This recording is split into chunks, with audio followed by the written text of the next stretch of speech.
I just want to say that I'm shocked and appalled and deeply saddened by the loss of life at sea in the Channel. I think that the details are still coming in, but more than 20 people have lost their lives, as you know. And my thoughts and sympathies are, first of all, with the victims and their families. And it's an appalling thing that they have suffered. But I also want to say that this disaster underscores how dangerous it is to cross the Channel in this way. And it also shows how vital it is that we now step up our efforts to break the business model of the gangsters who are sending people to sea in this way. And that's why it's so important that we accelerate, if we possibly can, all the measures contained in our borders and nationalities bill, so that we distinguish between people who come here legally and people who come here illegally.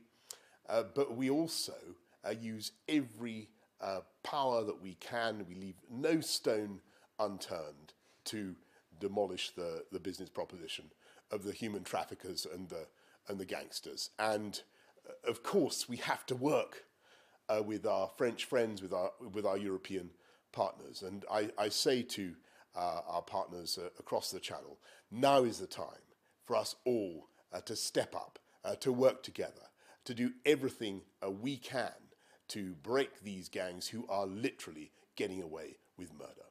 You've known for some time that a tragedy like this was a possibility, but the measures you've taken haven't stopped the boats crossing the Channel. Does this show in the saddest possible way that your plan isn't working? What this shows is that the gangs who are sending people to sea in these dangerous craft will literally stop at nothing.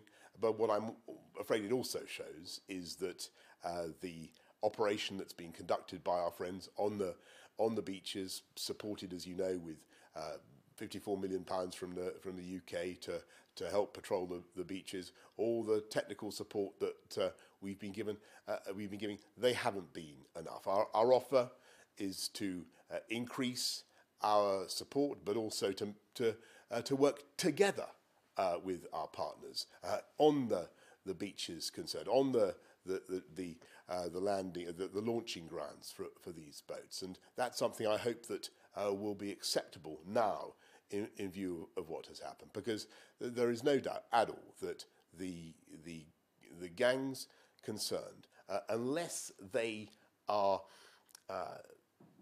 shown that their business model won't work, that they can't simply get people over the Channel from France to the UK, they will continue to deceive people, to put people's lives at risk, and, as I say, to get away with murder.